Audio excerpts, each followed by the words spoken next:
Okay, good morning, everyone. We will be starting shortly. Since Tombi put Ben, please make sure that members are getting in, and we will be good to go.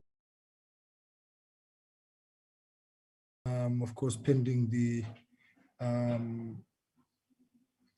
quorum.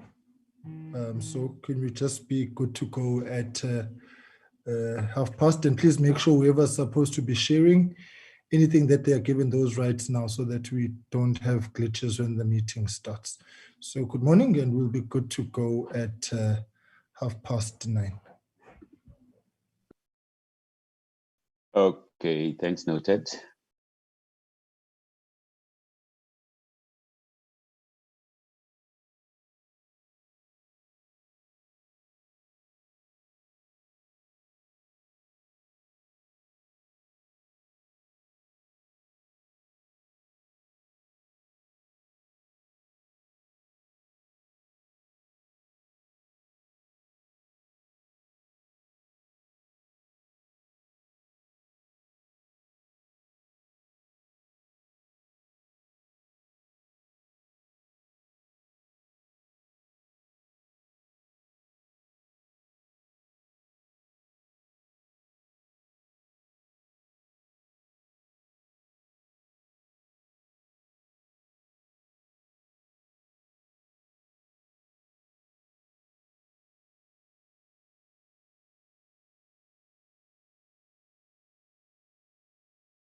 Okay. Right. Good morning, everyone.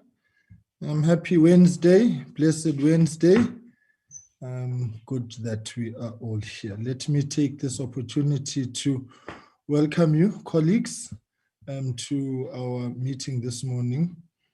And on behalf of our secretariat, I would like to apologize for the slight confusion we had about the sequencing of today's meetings. I know that we had initially announced Mutlunyane for this morning and this meeting for this evening.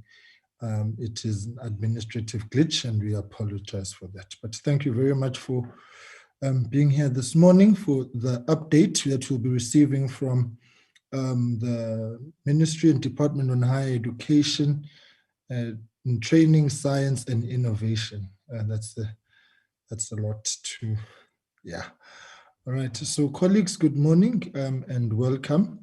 I'd like to welcome the Minister, the Acting DG, and all the relevant officials of the Ministry and the Recording department in who are here progress. this morning for the update on the NSFAS and on the National Skills Fund, following the meetings that we had in May.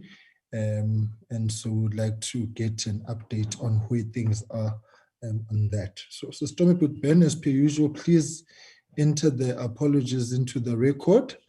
And then what I will do is I'm going to hand over to the minister, colleagues, and then he will make his presentation. Let's start with the National Skills Fund and dispense with that and then go into NSFAS so that the matters don't get convoluted. And then we will be good to interact with each of the updates. So colleagues, if that is in order, and because today is a bit of a long day for us, we are still going to be having a session this evening at 6:30. The sooner we get started now, the earlier we finish, and we'll be able to recharge our batteries for this evening. So colleagues, without any further ado, let me hand over to the minister and then we'll be advised as to who is here, and then we will take it from there. Minister of Higher Education, Training, Science and Technology, over to you. Thank you very much, Honorable Chairperson of SCOPA, Mr. Hlengwa. And let me also greet the honorable members of SCOPA and all those who have joined on this meeting. Let me start by giving you an indication. If I miss one or two, maybe someone will just add from my team. But just to indicate, Chair, that I am joined today by the Acting Director General of the Department of Higher Education and Training, who is also the DG of the Department of Science and Innovation, Dr. Philip Jwaha, as part of my team. And joining him is our CFO, Ms. Pritima Kukule, the CFO in the Department of Higher Education and Training. There is also Dr. Thandi Lewin, who is the Deputy Director General in the Acting Deputy Director General in the University Education Branch of the Department of Higher Education and Training. I also have Mr. David Mabusela, who, as I will explain, is now the Acting Chief Executive, the DDG responsible for the National Skills Fund, who has also joined us today. And I'm also joined then, as is normally the case, by my advisors, Professor Derek Swartz, Ms. Tuli Khatebe, Mr. David Nidri, who is my skills envoy rather than my advisor. And I also, of course, later will be dealing with the National Student Financial Aid Scheme. I see the CEO is here. I'm not sure if the chair is here. So these are the members of the team, Honorable. I'm also joined by Mr. Lucky Masuku, who is responsible for stakeholder relations in the Department of Higher Education and Training. I see Mr. Ernest Kosa, the chair of NSFAS, is here, chair, has joined. So that is basically my team that is here to actually support me. Then, as you have given me the permission, Chair, then allow me to then go straight to the matter of the National Skills Fund and an opportunity to brief this committee. I am going to be using the letter, Chair, that I sent to you yesterday as the basis of my input to update the SCOPA. And I must apologize that in my letter, I wrote your surname correctly on top, but when I was addressing you, it's written as Mhlengwa. My apology for that. We will correct it. I only saw after we had sent it. Chair, thank you very much for giving us this opportunity. I am basically going to be the one who gives the report, because given the nature of the matter and the decisions and recommendations that were made by SCOPA, the task was placed on me, although the acting DG is here, in case there are any further things you might want to add or to clarify.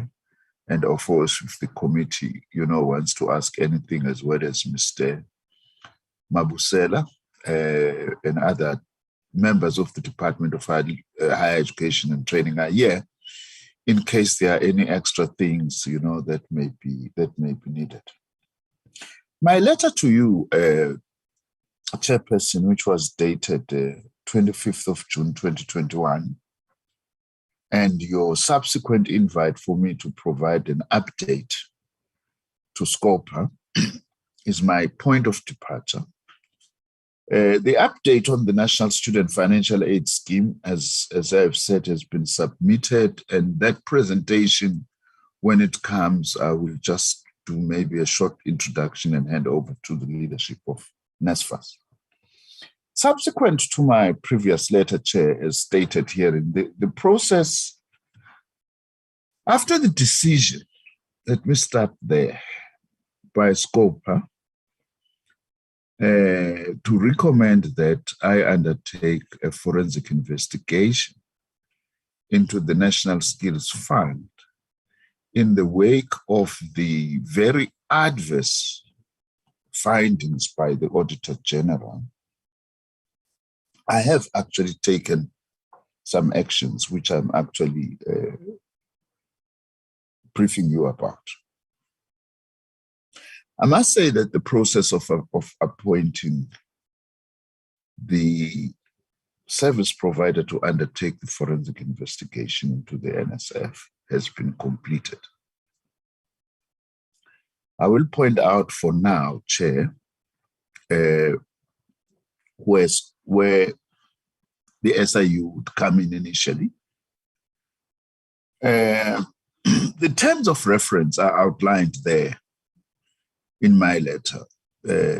Just to go through them fairly quickly, that I expect the forensic investigators to do an analysis and investigation into the 10 projects that form part of the 2.5 billion rands unverified skills development expenditure, as reported in the NSF annual financial statement and as per the report from the Auditor General. But that would also obviously include the 2 previous financial years and audit findings as directed by yourselves. And this would involve, of course, questioning of possible witnesses. And I will be working with a particular entity that is part, not an entity, A function that is part of scope of the SIU to conduct a voice stress analysis or alternatively polygraph tests. That is the initial way I'm involving the SIU, because at the moment, our decision is that we need expert forensic investigators that should actually start the process. And of course, their findings will then subsequently be also shared with the SIU, so that the SIU can then decide if there are any further matters that it would like to take. Also, the terms of reference of the forensic investigators will be to interview fund adjudication committee members, or the NSF adjudication committee. Also to establish, to determine whether there was any intentional concealing of information by NSF officials to the auditors. To determine conflict of interest, if any, with regards to relationships by and between the NSF officials, relevant DHET officials, past and present, projects awarded as well as service providers. Evaluation of funding adjudication processes and procedures, evaluation of processes and procedures when awarding funding for the projects, conducting of lifestyle audit and financial standing, as well as the forensic investigators to assist in the drafting of charges where applicable, as well as with the presentation of evidence in subsequent disciplinary and legal proceedings, including also sharing then with the SIU at that point.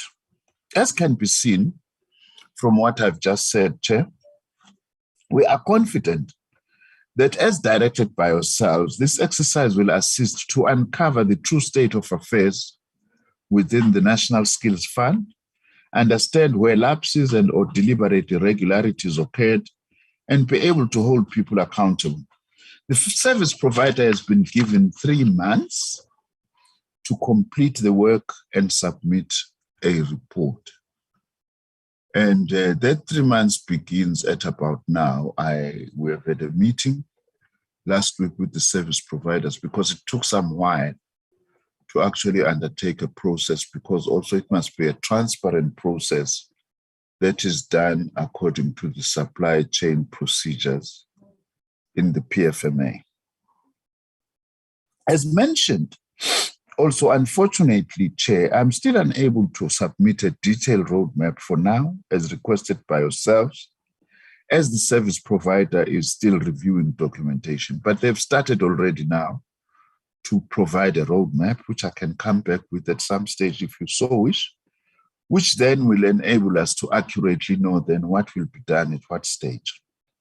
And I will submit this to you within 14 days, from this time, or as soon as possible thereafter, not much longer than that, so that SCOPA has got the roadmap of what we intend to do.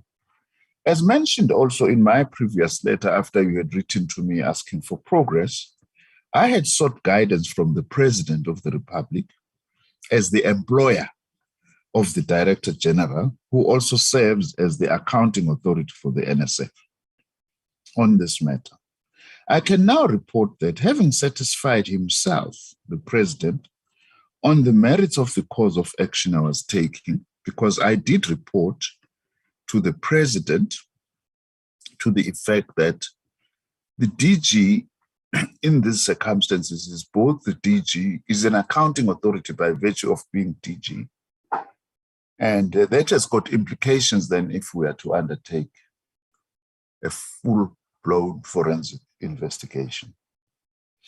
I can now say that the President, having satisfied himself with the merits of the course of action I was taking, the President then delegated to the Minister of Home Affairs, Dr. Aaron Motsoaledi, to manage the process of placing Mr. Konde, the DG, on precautionary suspension in line with the relevant laws and public service regulations.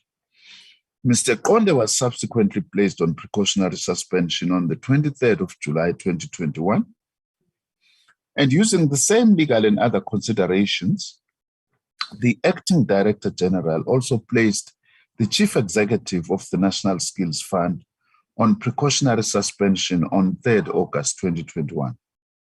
Both suspensions, Chair, I need to say, are by no means punitive, nor meant to cast aspersions on the dignity or reputation of the two officials, but are meant to protect all parties and ensures the investigation proceeds without any perception of interference or hindrance.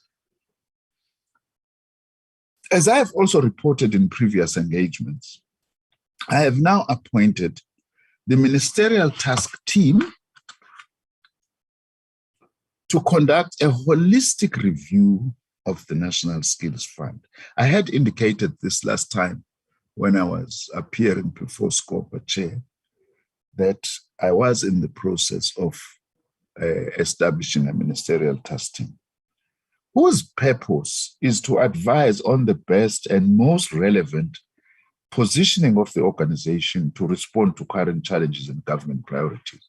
Because, Chair, I've been concerned that the operating model of the NSF, which also may have contributed, I'm not saying it's the sole reason, may have contributed to the problems that the NSF is facing, has got some deficiencies. That's why I have appointed this Ministerial Task Team to look at the operating model, the modus operandi, the functionality of the NSF. This Ministerial Task Team consists of 3 individuals who together bring a wealth of experience and expertise in the fields of governance, finance, business processes, amongst others.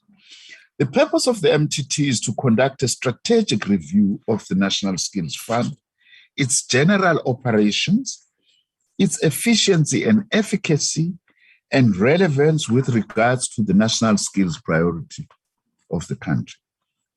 The strategic review will include the review of the strategic mandate of the NSF, its strategic policy scope, and analyzing its capacity, its systems, and organizational structure in relation to its mandate as a skills levy entity.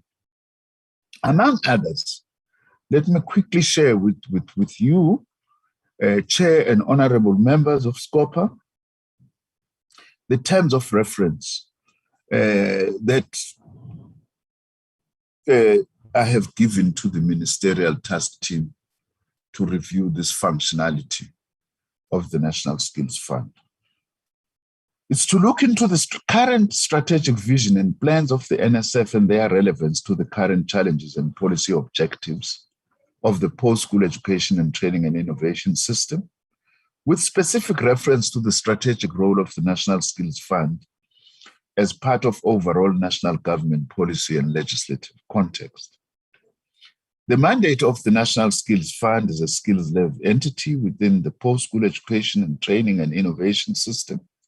The appropriateness and compatibility of the current model and structure of its mandate, operations, and efficacy. The nature and structure of the models that the NSF utilizes in relation to the national and provincial operations and partnerships.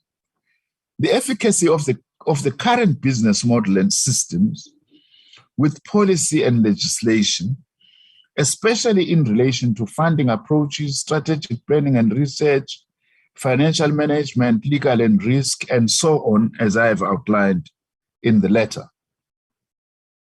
Also, the Ministerial Task Team will look at the governance and administration of the National Skills Fund with specific reference to the efficacy of the current governance and administration models, systems, and processes, the effectiveness and appropriateness of the existing oversight mechanism in ensuring accountability of the management of the National Skills Fund, the efficacy of the current policy and regulatory environment. As can be seen from what I've just outlined, Honorable Chair and honorable members, the work of the Ministerial Task Team, the MTT, is distinct from the forensic investigation, although both will inevitably make recommendations on how to improve governance and processes within the NSF. Just to explain a little bit more there is that The fact that we are undertaking a forensic investigation does not, as far as I'm concerned, necessitate stopping the review I was intending to do of the operating model of the NSF. The two things do not clash, although there will be a relationship between the two. So that's why I've decided that the review must go ahead whilst also the forensic investigation is taking place. The one major issue that the review, of course, will assist us finally to resolve is that of the matter that I had raised with SCOPA, which it had asked me to look into, that of the potential conflict that arises out of the dual role of the Director General of the Department of Higher Education and Training, who also serves as the accounting authority of the NSF, as was discussed at length in previous engagements with SCOPA. I've just decided, Chair, let me also give this issue to this ministerial task team to look into in detail, over and above whatever legal implications this may have, but we also just need to look at the efficacy and the challenges posed by this arrangement. I hope that the committee will allow the MTT to actually undertake this process and then come back, of course, at some stage, if need be, after the report of the MTT to address this particular matter. I therefore trust, Honorable Chair and members, that this update provides sufficient information for members of SCOPA to be satisfied that we are indeed taking the matters as directed by SCOPA very seriously, and we are working in earnest to respond thereto. I look forward to any engagement with the committee during this session. Thank you very much, Honorable Chair. All right, thank you very much, Honorable Minister. All right, colleagues, there it is, the update on the NSFAS matters. If there are any questions, I don't see any indications in the group. So colleagues, you can, if there is anything you want to raise, you can just come in now. Chair. Right, Honorable Tolashe, Honorable Somyo, and an Honorable List in that order, please. We take those three hands. Thank you very much, Honorable Chairperson. Good morning to the Chairperson, the committee, Minister, and his delegation. Chair, I hear what the Minister his report, I think I accept it. However, when the Minister was concluding, he made mention of the fact that the MTT will come back to him or to his office later on and get a report. I just want to ask a question whether there are no timelines in what the the Minister has been reporting. I really want to hear more about the timelines that should be fixed into this so that we can get exactly whether this is going to be a workable process, because if we don't have timelines, it can take forever, and in that way, it might not have any impact. So I would want to hear more on exactly that, Chairperson, if I may, please. Thank you. That's all right. Please note that. Honorable Somyo. Well, Chair, from my side is that good morning, colleague. Good morning, Minister and your team. Is on the area that relates to your concluding a statement. This is not NSFAS. This is National Skills Fund. The NSFAS issues are on themselves. Other things are relating to it. But getting into the issues, what triggered our insistence on the actions or directives to the minister was the fact that the critical element of failure in as far as the audit outcomes are concerned, where matters on the fore, on the documentation, which was neither here nor there. And substantively, such lack of information has led into the National Skills Fund being somewhat judged on the gross instance of absence of observance of the critical financial accountability areas. And on the report, the emphasis by the minister is on projects. I don't know whether that links the totality of failure, of functionality of the fund, and that relates to the actual instance of an ability by the fund to account appropriately. So though I would welcome that forensic investigation, for me, we should not lose sight of the fact that the critical element should lead into that area of failure. The second instance is the instance that relates to the review process. The review process is a policy matter, which I think it should be dealt with in some form of depth, which would have to rely on the policy environment, and therefore it does not necessarily cripple the forensic investigation which the minister is talking about. So those are the matters which should be really be accepted, that differential in existence and compliance by the minister in as far as our directive is concerned. The last thing is in relation to the link with the SIU. My view, I think, rests with what we directed initially, that the investigation should be done not necessarily in consultation with the involvement of the SIU. You see,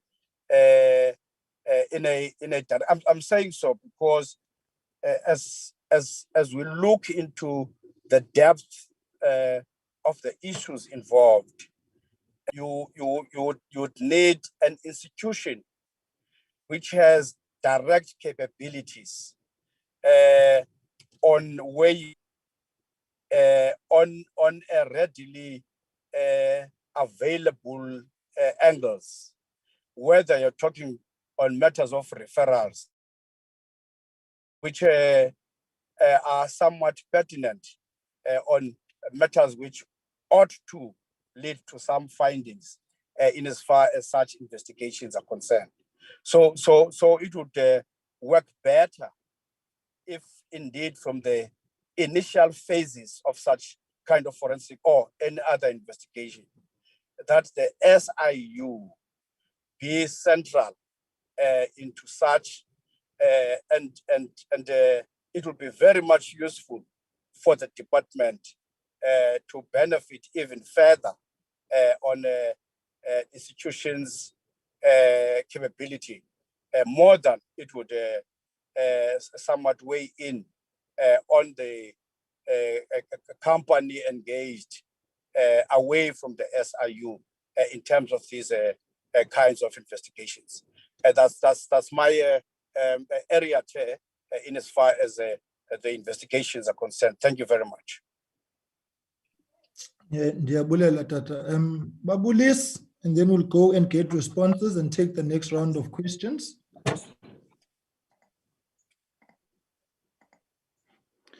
Thank you, Mr. Chairman, and good morning to my colleagues and to the Minister and his delegation.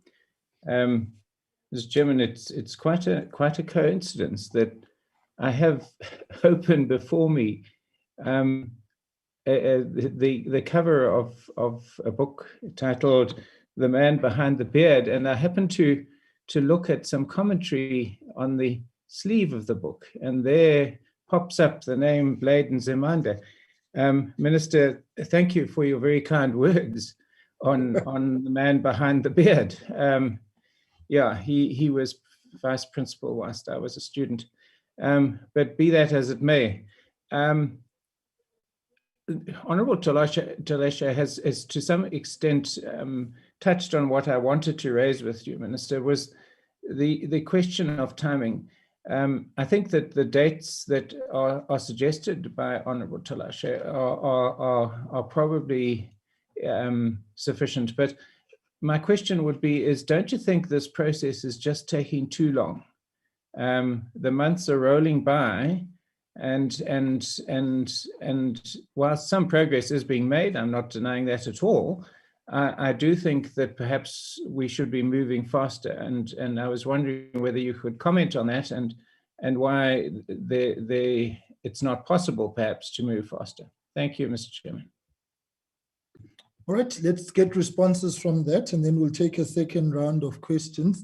And for the SIU to be on standby if they want to make a contribution on the matters that have been raised. Minister, over to you. Thank you, Honourable Chair, and thanks to the members for the questions and comments.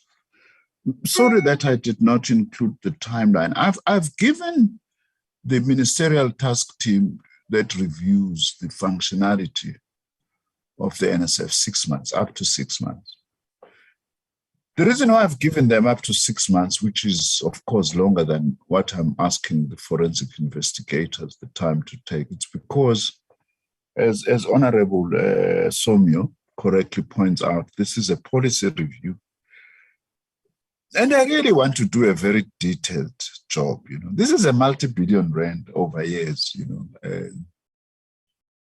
entity, which is so crucial for skills development in our country. So when I undertake this exercise, I want it to be done thoroughly. But also 6 months is not endless. So the timeline I'm giving them, up to 6 months, the ministerial task team, to do this job and come back to us. I think that my mention on emphasis on 10 major projects is because those are the huge projects, but of the NSF, the investigation is certainly not going to limit itself, the forensic investigation, to that. The forensic investigators will actually go deeper, precisely into the issue of lack of information to actually prove that these billions of rands have been spent for what they were claimed to be spent for. So Honourable Somyo can take comfort in that. Also, I just want to say on the involvement of the SIU, I heard the recommendation of SCOPA, and I'm not against the involvement of the SIU. But this requires, in the first instance, in our judgment and on my advice, professional, expert forensic investigators. In the first instance, who are just going to dig, basically to track the monies, to track the projects, follow where money was going to, and so on. Now, the SIU's initial investigation will be on the issue of assisting with the stress tests and or polygraphy tests.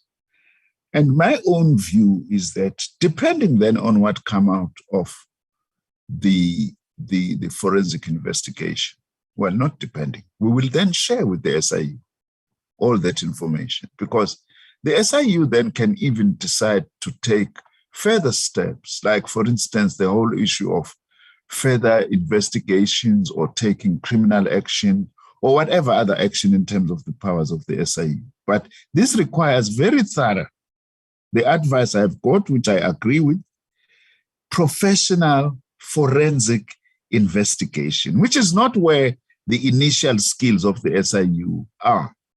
That is what is needed. But as I have said, I will be sharing this information at an appropriate time with the SIU itself and to actually engage with them so that they are able to see what is it that needs to be taken. I'm not against working with the SIU at all. Yes, Honourable Lise, you are talking about a book about a man I respected a lot.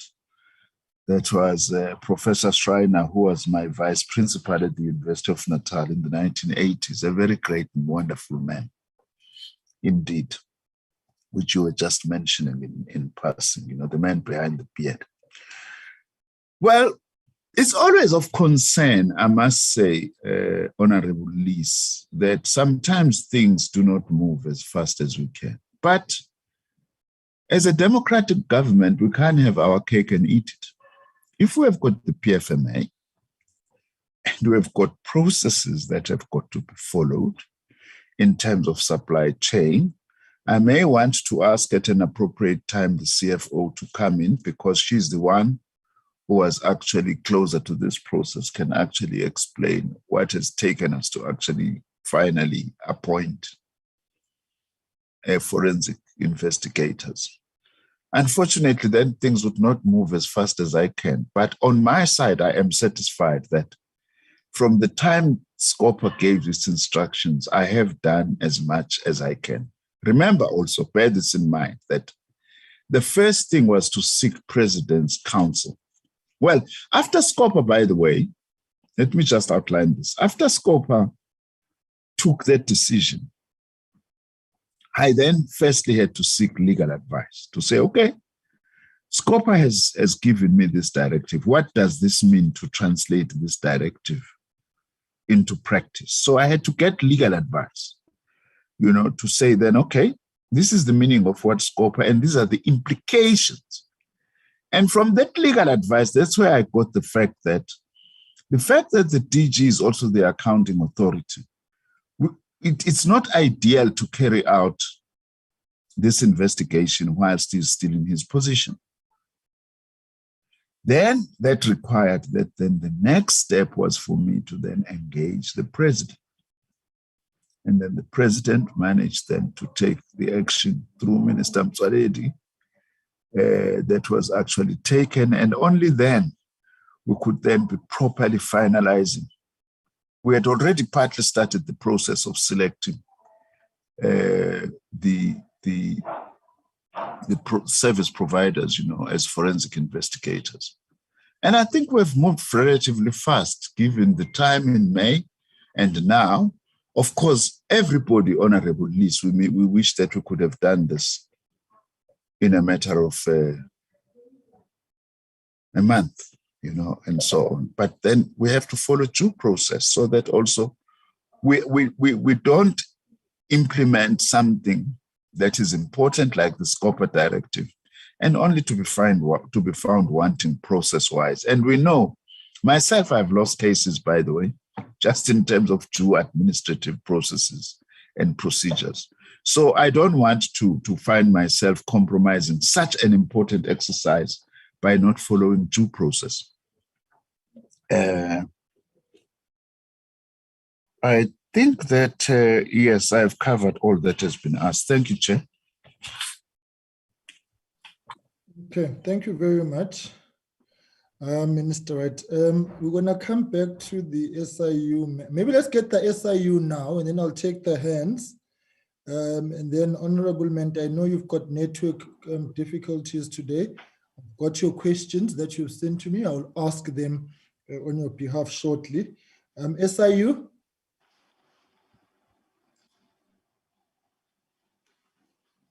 Thank you, Chair. Good morning, honorable members. Chair, can you hear me? Yes, we can. You may proceed. And Governor, yes? Yes, Chair. I am advised by my case assessment committee that the SIU has made a motivation for a proclamation. I am advised further that motivation for a proclamation for the SIU to conduct an investigation is limited to the NSFAS and not the National Skills Fund. So I want to advise that if there is specific allegations that are required, that the SIU are required to look at, that that referral needs to be made in writing to the SIU so that we can expedite that, sir. Okay, no, it's fine. We will come back to that. I'm sure we will. I'm just noting that for now. Right, colleagues, as indicated, Honorable Mentor's got network difficulties, and when I read her questions or her issues as she has raised them, so she says, whether are there existing deficiencies in the system, it's no excuse for not complying with rules and regulations in place, such as Treasury regulations and the PFMA. The moment AG raised red flags, both DG and the CEO should have acted, so there shouldn't be a sense of being apologetic about suspending them, which was a result of Scopa's intervention. Billions disappeared, and no one can clearly provide a concrete report on how or where the money was spent. Question is, are there only 2 suspended, or the department still has no leads of who mismanaged the funds? So that is Honorable Mentor, and I will be in constant communication with her so that the issues can be responded to. And then she says, the CFO is not suspended, but was closer to these transactions and has not acted upon. Why? Right, so that's Honorable Mentor's issues. All right, Honorable Dirks, I'm not sure if you were indicating to speak, and then I see Mam Tolasha's hand, and then Honorable Somyo. In that order, please. No, thank you, Chairperson. I did not raise my hand to speak. Thank you very much. All right, Mam Tolasha. Thank you very much, Chair. Chair, I am now even worried with the response of the SIU against what the minister reported here. But earlier on, I was coming back to say, I am really not convinced with the minister's response on the timeline. Unless we can get the actual program that talks to the 6 months that the minister is talking about. Whilst I appreciate the fact that the minister is acting on our recommendations, we must all remember that this took place more than 1 financial year. To an extent, the minister should also take the responsibility insofar as the matter is concerned. I mean, I'm fine with the fact that the minister is now acting. However, take the responsibility. I am more worried if the minister will speak to say interchangeable with the capabilities of the SIU against the forensic. I am just worried, Chair, because from where I'm seated, I know with forensic, he will have to spend a lot of taxpayers' money. I know with the SIU as well. However, the SIU is part of the family. How would we not trust SIU? And when we have some difficulties or we identify some weaknesses, then we pick up those weaknesses and raise them with them for them to improve.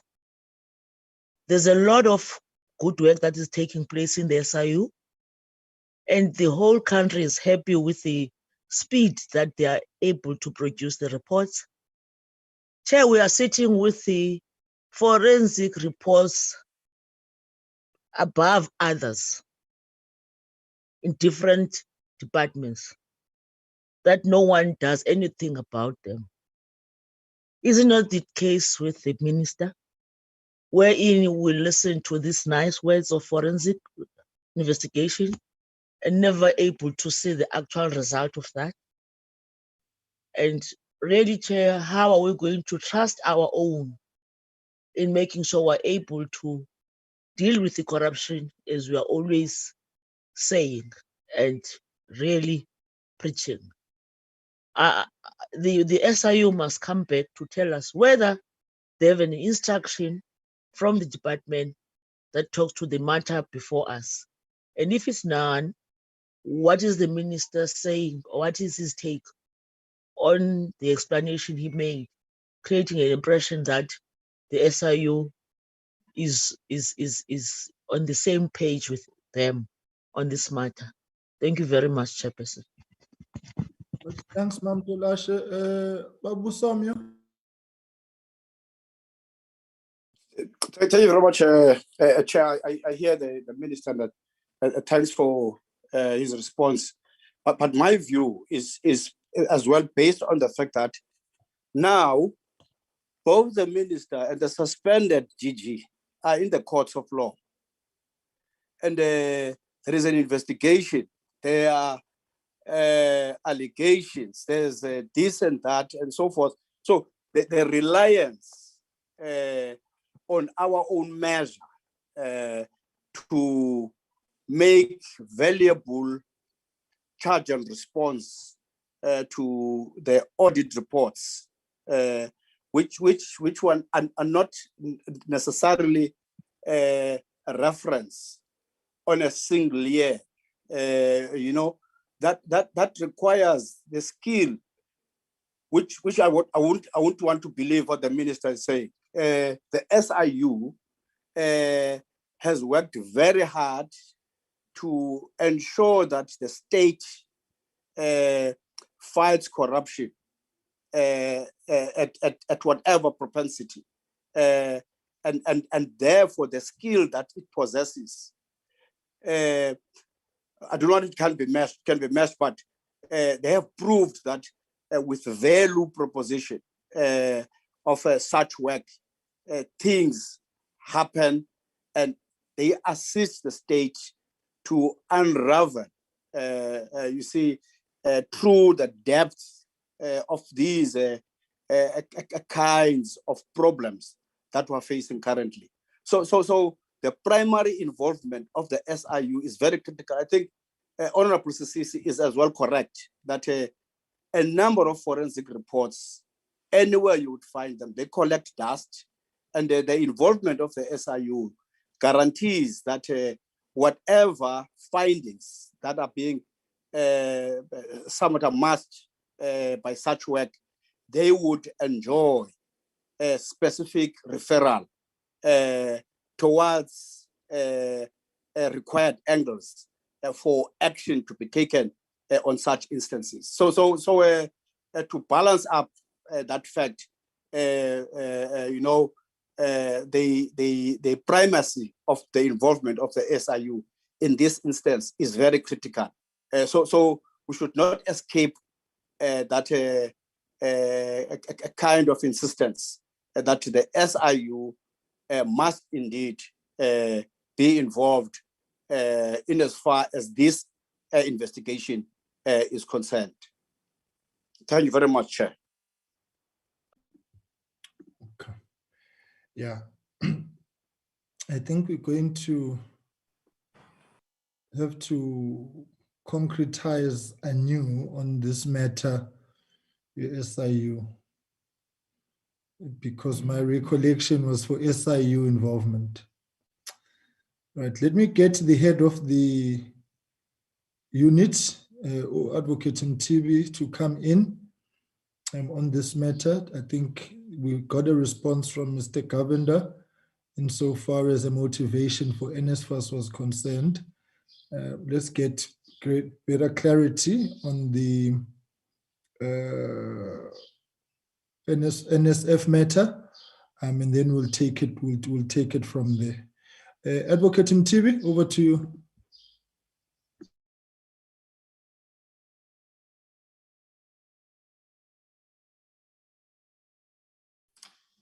Thank you, Honorable Chair, Honorable members, and I also acknowledge the Honorable Minister. May I just apologize for joining in late. I had requested that my colleague, Mr. Lekgetho, who is in the meeting, should stand in until I join. So I really want to just clarify on the submission of the proclamation. We have indeed submitted the motivation for the proclamation. Of course, it goes via our minister and then to the president for sign-off. The other aspect about the skills, I think is the skills fund, which came up. We will ensure that it's within the scope of the proclamation before it is signed by the President. Honorable Chair and honorable members and honorable Minister, of course, in the quest to ensure that we investigate effectively and speedily, to ensure that those who are responsible are held to account, we ensure that we skill the organization well, and we compare well with the private sector companies, that we have observed that the state institutions at all levels more often default into first port of call being the private sector companies to conduct what is called forensic investigation.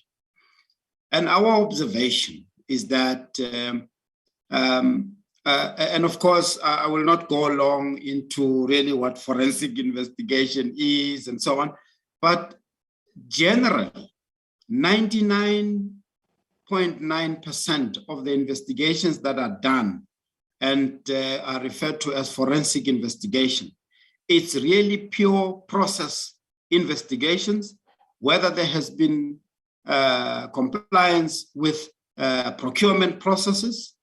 And we do that as almost 90% of our investigations are related to that.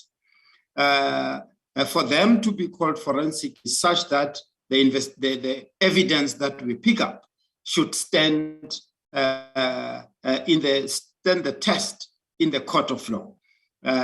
Hence, forensic investigation. But otherwise, they are really not that very complex. Of course, the complexity in some instances is in the sense of following up the money. And that is the accounting, the forensic accounting part, which we have since acquired skills on in SIU. We are able to track the money with the precision that is required, and we use forensic accountants for that. Except that there's another point to be made, of course, with the private sector companies. They get used by the public sector and they provide the report, and more often, and this is our experience, Honorable Chair and Honorable Members and Honorable Minister, our experience is that more often those reports are not conclusive. More often they would say this needs to be referred further to law enforcement agencies. Of course, there are instances where some findings are made and the state institutions are able to take action, but generally we have found that they are not as conclusive as we would like them to be. So we believe that we would be in a position to investigate this matter, both NSFAS and the Skills Fund, which we will include in the scope, and we will ensure that we put on the skills that are required related to the allegations that are made, and what is it that has to be looked at. And of course, and we know that more often private sector companies are appointed with a quest to ensure that the matters are looked at speedily. And we have taken that to heart, and hence the resourcing of the SIU so that we investigate speedily. And I don't really have to quote some of the examples. The one I can really just make is the PPE investigation, which was quite magnitude complex in its own sense, and we have made sure that we investigate speedily. So, Honorable Chair, I'm just really coming in to assure the Honorable Committee that firstly, we will ensure that the scope is expanded to include the Skills Fund allegations or investigation. And when the proclamation is signed, we will ensure that it's looked at effectively and speedily so that those who are responsible can be held to account. And of course, where there are improvements in the system that needs to be made, those improvements are made. I thank you, Honorable Chair, for this opportunity. Thank you very much. Right, thank you very much, HOU. And we were advised of the apology that you had offered, and that's why I'd asked that they all be entered into the record. So I'm good that you're here. Right, let's get a final hand from Honorable Dirks, and then we resolve on this matter. Yeah, thank you, Honorable Chairperson. I just want to find out whereabout is that proclamation sitting now? When was the application made by the SIU for the proclamation? Because the Advocate Mtibi is saying that it goes by the minister then to the president. I just want to find out, is it still with the minister or is it already with the president? When was that application made, and when do the SIU expected to be the proclamation to be signed by the president? Thank you. Right, let's get responses in reaction to that, and then I will propose a roadmap, and then we will move on to the NSFAS matters. Mam Tolashe, are you raising your hand? No, Chair, maybe this matter needs to be dealt with between ourselves as a committee. As the Advocate Mutibi came in, I really now am convinced that indeed what is raising is a fact. I think as COPA, we need to sit down and relook at the choice that the department has when it comes to issues of investigation, whereas the department could not pick up all those until they appear before SCOPA. And now they have a choice, very large choice, to consider whether they want private investigating or SIU. Maybe I should not waste your time today. I think as SCOPA, we need to deal with this matter and take a decisive approach, Chair. This is not on. I am really disappointed, and we need to deal with this matter, Chair. We can't, Chair, have to be told that we're not doing well and we expect to go, and we have a choice to do what will even make us to spend more money. It's unfair to the taxpayers, Chair. I think let's relook at the matter. Let's take a decision on this. If we need to communicate this with the president, let's do so.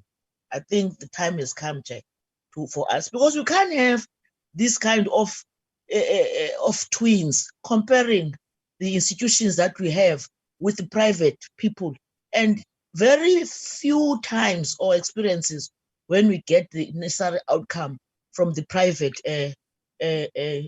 people who are doing these investigations, as Advocate Mtibi is really informing us. So I really, Chair, want to emphasize this to say, let's deal with this matter. And like that decision, really the minister and this department must be considered to be one of those departments that must consider what will be our decision. Thank you, Chair. Right, thank you very much, Amtulashe. Right, let's do this. I think I go along with the suggestion that we need to take a resolution formally again, well, not again, but I think the salient point Mamtolashe is raising is along the lines of saying the AG, as an example, is the auditor-in-chief of state institutions and government departments, entities, and so on.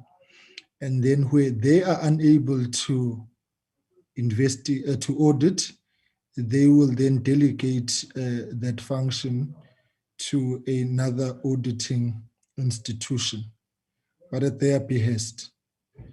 So I think a similar model needs to apply here, where forensic investigations in government departments and entities must be done by the SIU, and that where they are unable to do so, they should be the ones to delegate that responsibility and function to another institution. If I'm getting the sense of the gist of the argument of what members are making, I will conclude it in that fashion. So I think it's something we're going to need to go back to.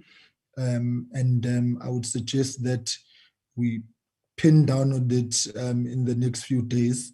Mr. Stomiput Ben, if you can schedule a meeting with Parliament Legal, and then we can draft that accordingly, and then we will move with speed on that. But I think, colleagues, Mamtolash's suggestion is that we deal with this ourselves. But my sense of understanding is that that is the outlook that members have in their minds insofar as all these investigations are concerned. So I hope that is fine. Let me then get to the minister to tie down on the responses of the issues that have been raised, and then we will move on to the issues of NSFAS. Colleagues, are we all fine? Yeah. All right, Minister, over to you. Thank you, Chairperson. Thank you very much, and thanks to members. Maybe just to clarify a few things before I come to also just say my say on the procedure that I had decided or I had been advised to follow. Let me agree with the Honorable Mente to begin with that no one must be apologetic about the precautionary suspension that Minister Mtswaledi, with his delegation, has actually managed to take in order to ensure that we have a credible process, that there are no suspicions of undue interference and so on. I agree very strongly with that, because it's important if one is to carry out this task adequately. Now, I don't want to divert, Chair. I heard Honorable Somyu raising the point that we are now in court.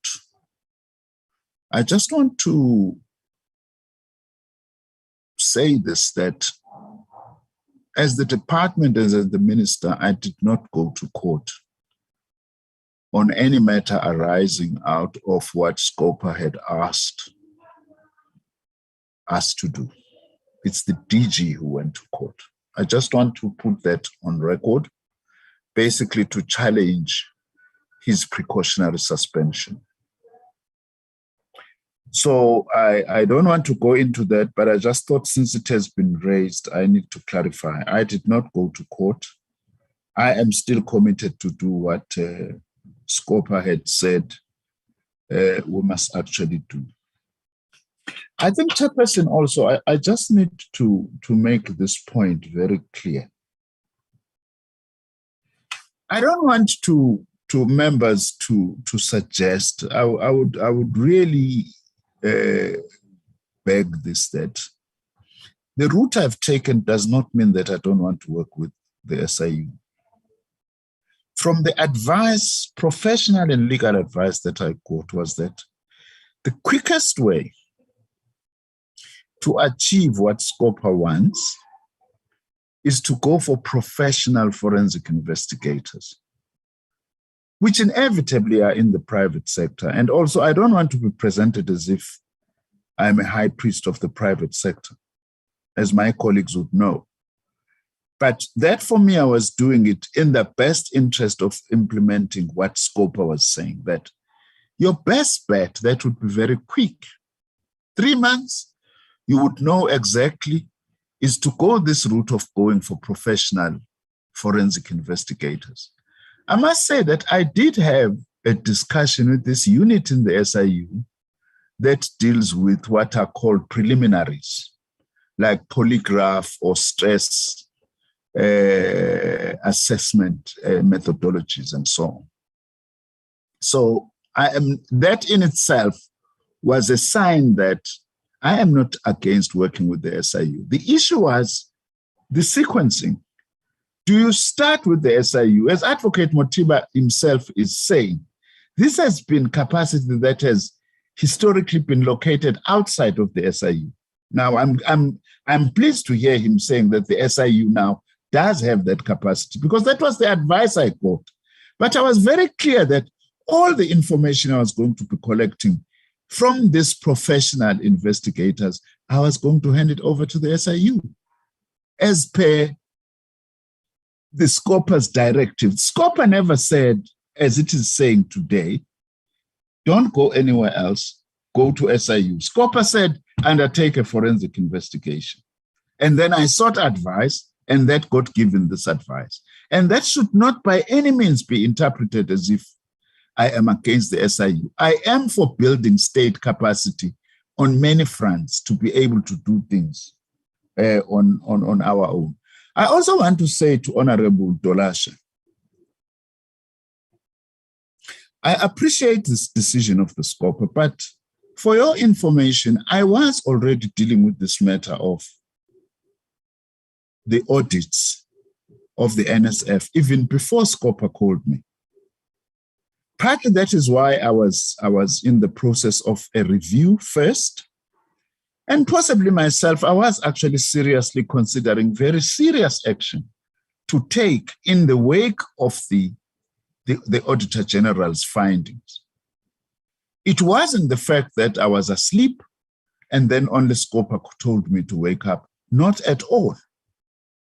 As a matter of fact, I was already considering a lot of options, including the option of a forensic investigation. So it's very important that I clarify that. Otherwise, a wrong impression will be left with the committee that I was not doing anything. The fact that I even came across the fact that, which was being hidden from me by the Director General and the Chief Executive, that they are engaging the Auditor General, trying the Auditor General to reverse his findings. It was because of the action that I was taking that I even became aware of that, despite the fact that I wasn't being told about that as the part of the process of actually finalizing the audit. So I want to make that through you, Chair, to be very clear that I have been preoccupied with the matter of the NSF. I do respect SCOPA's decision and its insistence that we go forensic, and I accept that. So I just thought that it is very important, so that I'm not read as if I'm against the SIU or the fact that I've not been doing anything. I think, Chair, it's going to be important, though, that a discussion perhaps takes place between the SIU and my department to actually discuss this matter on how then we go forward in view of what SCOPA is saying. The reason why I'm saying that it's for a number of reasons. First of all, I have no letter before me from SCOPA on the process of a proclamation to answer Mervyn Dex on my side. Number two, it's very important then to say, in the light of where I am and some of the actions that I have taken to the point of engaging a service provider, how else do we move forward then together with the SIU in a manner that will actually satisfy SCOPA and be able to work cooperatively with the SIU, Advocate Mutiba? That I would actually appreciate, that we possibly sit down and have a discussion to say how best do we do that in the light of where I am. And I had done going for these forensic investigators, not maliciously, not to dodge the SIU process, but with the best intention, Chair, of implementing your own directive when you said that I must go for forensic investigation. And I got advice on what actually needed to be done there. So I'm happy, Chair, that I'm guided by yourself. And as you say, I will then hear from what you say. I just thought that it's important that I clarify this because I have a lot of respect for SCOPA and I'm always cooperating, and my officials, they know that. And we will do to the best of our ability as I accounted today in terms of what I've done since you took that decision. Thank you very much, Chair. No, I hear you, Minister. Honorable Dex, I'm noting you. Okay.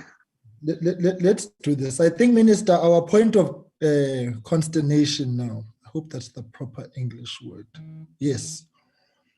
Is the use of the word professional. I think that is triggering on this matter. But as I said, colleagues, we will resolve on this and we will communicate our resolution on this as a response to what has been presented to us. We can even have that resolution tonight and have it passed tonight and communicate it fully as part of. In fact, let me correct myself. We will communicate the content of the resolution because we've already resolved and directed that a forensic investigation must be done. The minister has presented the roadmap which he is following, and we are in a position as a committee to make determinations about that roadmap. So there's no problem at all, right? Honorable Dex and Honorable Mente. Yeah, thank you, Chairperson. Yeah, Chairperson, maybe I put my input was misunderstood by the minister. My input actually was seeking clarity after Advocate Mtibi made an input. The clarity that I was seeking is there an application by the SIU for a proclamation? And if there's an application for a proclamation, when was that application made? If it was made with the minister or is it with the president at that application? That's the clarity I was seeking. If there's an application, I did not say that SCOPA have sent a letter requesting a proclamation. So I actually wanted clarity from Advocate Mtibi if the SIU have made an application for a proclamation. Honorable Mente.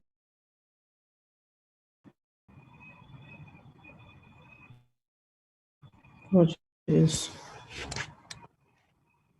Thank you, Chair. Are you able to hear me, Chair? Honorable, you may proceed. We can hear you. Okay, thank you very much, Chairperson. There was a clarity sought earlier on by the SIU before Advocate Mutibi came in. And I'm not sure, since I was having problems with network, but I think I grasped the content of the committee at the time on if there are matters of concern that we seek the SIU to include in the motivation of the NSFAS pertaining to the National Skills Fund, they should be raised and submitted to them. And I want to check, Chair, if that has been clarified, because there's been damning findings made by the AG. Two of them that I could highlight now is that 2018-19, AG could not find accountability for 2.4 billion. That could not be accounted for by the NSF. Again, 2019-20, then 2.5 billion could not be accounted for. It may be accumulative, but the matter of fact is that there is a 2.5 billion that could not be accounted for. There was no evidence in place that suggested that activities of learning were taking place or any equipment that concerns learning was being bought or distributed or building of facilities where learning should take place. That's one of the areas. And the second area that it should be highlighted to the SIU to use as a motivation was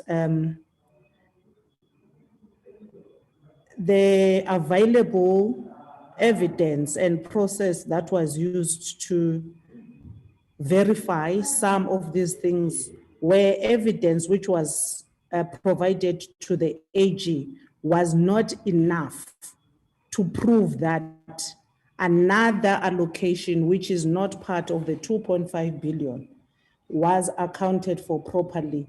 The evidence in terms of invoices that were provided and that were sought in different areas where AG was going to visit physically, they could not obtain, suggesting evidence or in terms of invoices that the money was spent accordingly, and they could not find a correlation between the financials that were declared with the invoices that were provided.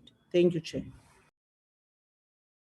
All right, thanks, Honorable Mentor. Honorable Somi will be the last one on this matter, and then we will proceed. Thank you very much, Chair, and thanks to the Minister for clarity on these matters and emphasis on the point that it's inescapable that he has taken now a decision to have forensics who are starting with the investigation on the matters that he has referred to. That for me mounts the fact that the actual matter of principle is somewhat agreed between us. So that matter of principle is that a level of investigative function must somewhat be seen through the processes of the National Skills Fund. So that then create a lighter sense of a direction on the entity, the scope involved, and our preference being driven by the capability of the state institution, not only to investigate, but that capacity to decide on matters of referral to relevant institutions. And therefore, what the minister ends up with on the engagement between themselves and the SIU gets closer to what we are seeking to establish in this instance. But what we need to close up is the fact that such a meeting should not necessarily be a meeting to somewhat weigh less on such involvement. And the Honorable Member has already indicated the scale and scope of such investigation, which goes into billions of rands, and the totality of the actual processes that relate to such realization of that expense. And therefore, the objective which we would want to achieve is to respond to the AG's findings, so that tomorrow, next financial year, and the other year, the repetitive instances that have been identified are no longer a story in as far as the National Skills Fund is concerned. So for me, the bedrock is somewhat something which has been laid, that this matter of principle is agreed upon, and the fact of putting up emphasis as we are standing now is that we would really want to see SIU in charge of that process. Thank you very much, Chair.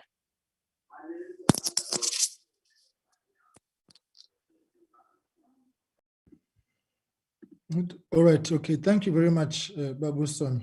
I just want to make one final comment on this, is to say, because the issue of the court action has been cited, in this to be honest, I did not read all the full content of the papers cited.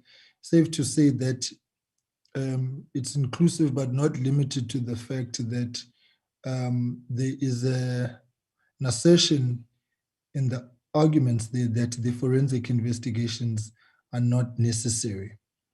So I think we will have to keep an eye on that court action, and then maybe at the appropriate time, make a determination of the extent of our involvement to it, because that arises out of a decision that we had taken here, which is now being implemented, that there should be forensic investigations. So there's that aspect as well. So this issue, as we go, is becoming bloated and convoluted with all sorts of dimensions. And what I would not want us to do is to get sidetracked. On the issue of SIU and the investigation, I would imagine because and we are in agreement that the SIU must be involved, we will make a determination, Minister and Head of Unit, on that, because the process is underway, and the SIU will be able to then give guidance on the extent to which what its role could be on this matter. So I think there's agreement on that. From what the consensus I'm getting from members, and that we will have an SIU inclusive process on this matter, right? So what we'll do is, let's get final reaction on from the minister on this matter.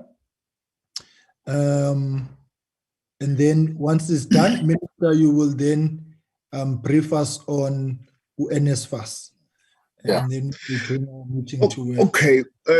Thank you, Chair. I hope what I'm going to say as my second point doesn't delay the meeting, because I would also want to get clarity. But let me start also by saying that the point I forgot to make earlier is that I do share with the honourable members their concerns about forensic investigation that gather dust. The route that I was going was not aimed at that this thing was going to gather dust, such that I was willing to commit here to say, as soon as that investigation is finished, I'll come back to Scotland to actually tell you and present that, what I would have actually found, so that at least you are satisfied about the process and that nothing is buried. So I want to make sure. The second issue, Chair, is that you are saying you are going to finalize and, of course, also be in touch with your legal people in Parliament on how we do this. The concern I have now is that I have reported to you, based on my advice in implementing this, that I get forensic investigators. Okay, let's not fight too much around professional, but forensic investigators who I have said have already started doing the work.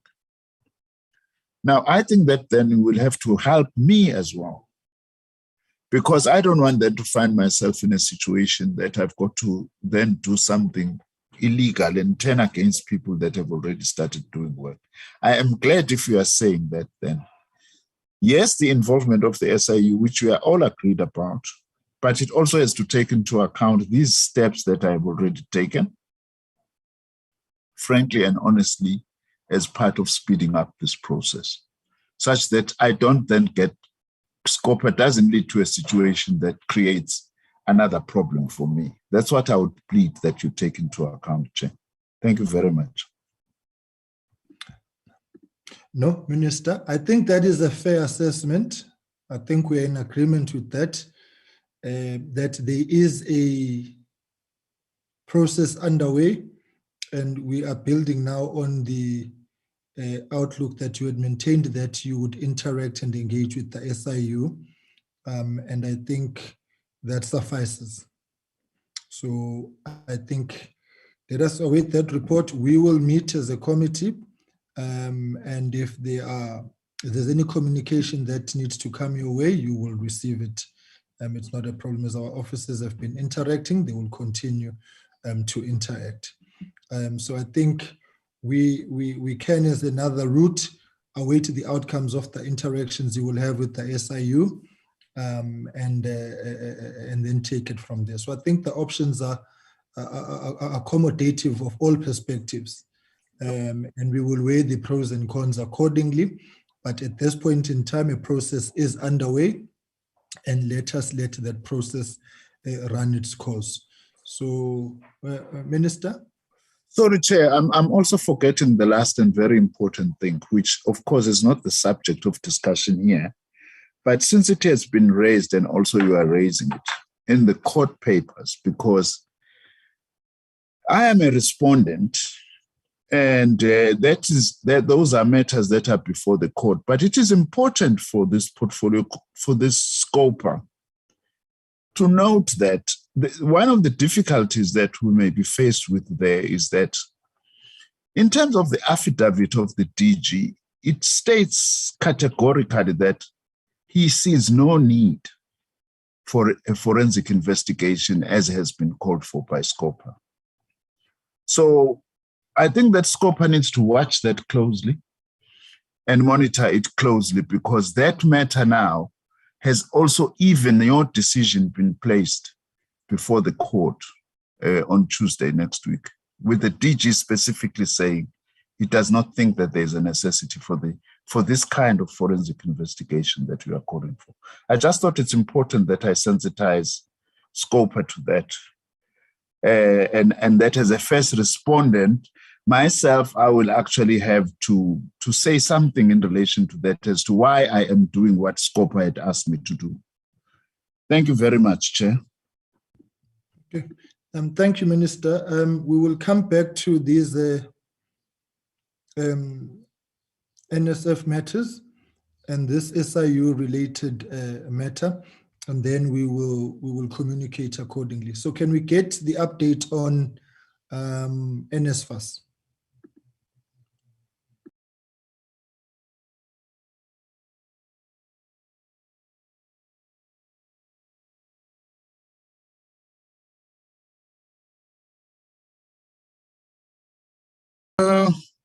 Sorry, Chair. Maybe I need to be just making a very brief introduction to this, with your permission. It's just maybe just by way of saying that we have decided with the leadership of the NSFAS is that the chair is here as well as the CEO, because they have been doing the detailed work. It's only fair and proper that they are the ones then who actually lead the report and update on the issues, progress on the issues that were last raised by scoper.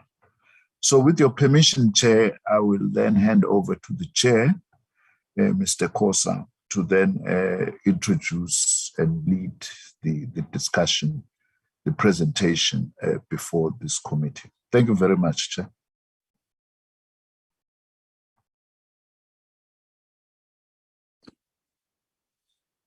Thank you so much, Chair of Scoper, Mr. Hlengwa, and members of the committee, to the Minister, Dr. Zimande, his advisors, and officials of the department, and to colleagues from NSF. Once again, thank you so much for the opportunity to provide a report to this honorable committee on progress at NSFAS since our last engagement with the committee. Chair of Scoper, I didn't come here alone. I am joined by the CEO, Mr. Andile Nongogo, who has come with his executives. He'll provide a much more substantive and detailed report of what we have been doing. With your permission, Chair, I just want to provide a high-level report of the key issues that we're seized with as the board of NSFAS. Just for context, Chair, we commenced with our mandate at NSFAS as a new board just 3 months before the end of the financial year. So most of the matters were water under the bridge. This notwithstanding, we tried our level best to deal with the challenges. Now, 4 key challenges, Chair and members of the committee, that we dealt with. They are as follows. The first had to do with audit outcomes. The second had to do with the vexing issue of student funding. The third had to do with matters of governance. And the fourth had to do with matters related to administration. Now, on the first one of the audit outcomes, Chair of the committee, you will remember how discomforting the report from the Auditor General was in this respect, the publicity we got, the need to account, and how uncomfortable the matter of the audit outcomes was in general. Now, we're happy to report to the committee that for the first time in a long time, we were at least able to submit to the Auditor General on time, and that unlike the previous situation on our audits, our findings were reduced by 59%. However, Chair and members of the committee, our current year performance has not improved, and it has got to do with the fact that we only joined 3 months before the end of the financial year. We are, however, working on a strategic plan to deal with this much better. On the second issue related to student funding, Chair and members of the committee, you will recall how vexing this matter was, how it led to student protests, how it led to unrest earlier in the year. We have sat down as a board and looked at some of the issues that led to that, and some of the weaknesses and challenges in the system that's leading to instability on student funding and the concerns from our main client, and our main client remains the students. So we have revisited a number of policies. The first one is eligibility. The second being student accommodation, disability, and qualifying criteria. If I were to at least talk to one of them, being student accommodation, NSFAS invests 11 billion rands per annum on student accommodation.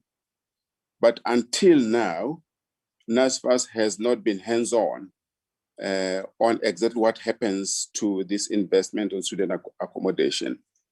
Yet student accommodation has been a vexing issue for students. There are situations where in some universities, there's a shortage of accommodation up to 16,000 beds.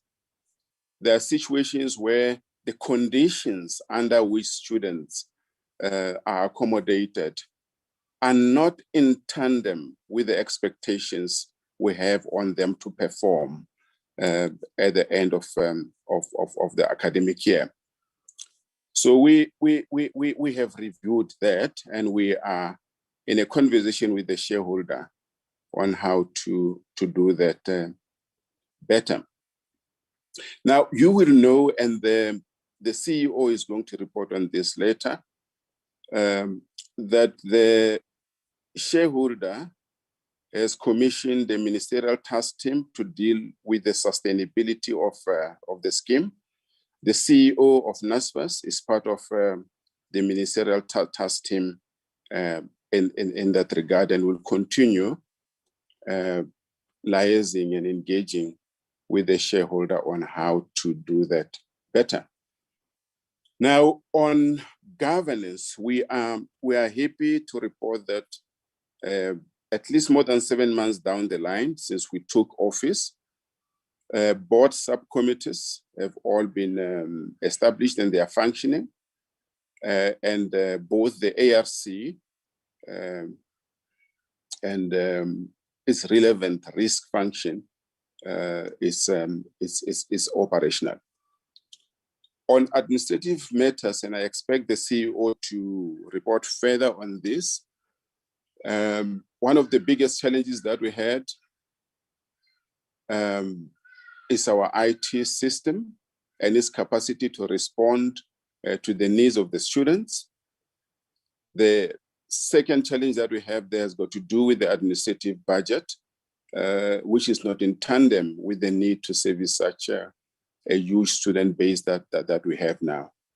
Now, we're improving our IT system, and the CEO is going to talk to how best this is going to respond to the challenges that students are having. So that will be my overview in brief, Chairperson. If you allow me, I would like to request the CEO to take over. That's perfectly in order.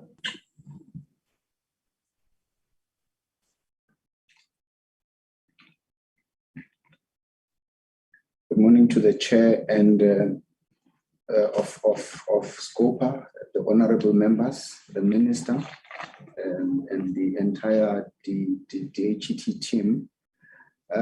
Chair, I'll be brief in that the chair has covered some of the aspects. Chair, I'll start with the issues of the audit outcome. In that, Chair, our audit outcome is not yet concluded at this stage with the AG. The chair will note that usually by 31st of July, that's when we should have concluded. It was at the request of the AG that our audit outcome has been extended because they were concluding the MFMA audits because they were extended as a result of COVID. However, the delay is not in any way attributed to NSFAS. Chair, also to report that we've been working very closely with the AG in that our relationship has been cordial. We're able to submit all the required information on time and respond to the necessary issues. At this stage, Chair, in terms of the outcome, we have seen that our findings have been reduced by about 59% compared to the prior year. In the prior year, we're sitting with about 70 odd findings that were issued by the AG. At this stage, we had about only 29 issued. There is a possibility of the 30th that is going to be issued, Chair. Having said that, Chair, also you would recall that there were 7 qualification matters that were raised in as far as the audit of financial statements. So far, in terms of the draft management letter that we've been discussing with the AG, we are able to at least provide necessary information for 6 of those 7 items.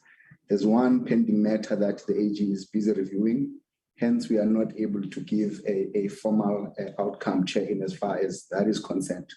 Chair, when it comes to the performance information, the contextual background, Chair, would be that when the board took over in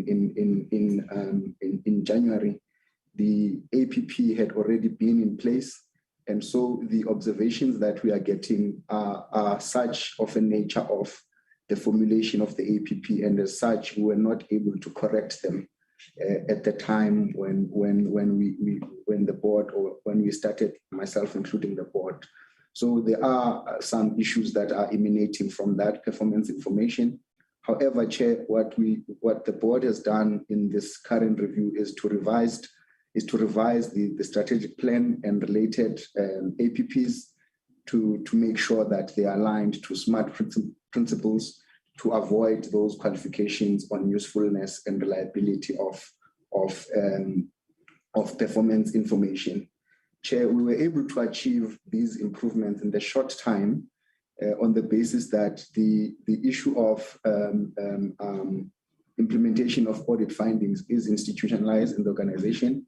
It's a matter that forms part of all the management meetings. It also forms part of all the board subcommittee meetings to be tracked. Indeed, Chair, we've had to, because we had a short time to complete the improvement. You will note, Chair, you would recall, Chair, that the audit outcome of NSFAS last year was issued around November, and as such, we had a short time to implement the turnaround. So we had to use external capacity to assist, however, with the view of skills transfer internally. Also, Chair, linked to the issues that were raised by the AG were the fact that we did not have a substantive CFO, including a CIO. These processes, Chair, I should report that at an advanced stage. Interviews have been conducted. We are just finalizing the necessary psychometric tests with regards to the appointment of those positions, Chair. With regards, Chair, we know that the Chair will recall that there was also high irregular expenditure that was reported in the previous year. What we've done, Chair, in this time around is to do an in-depth analysis of the irregular expenditure.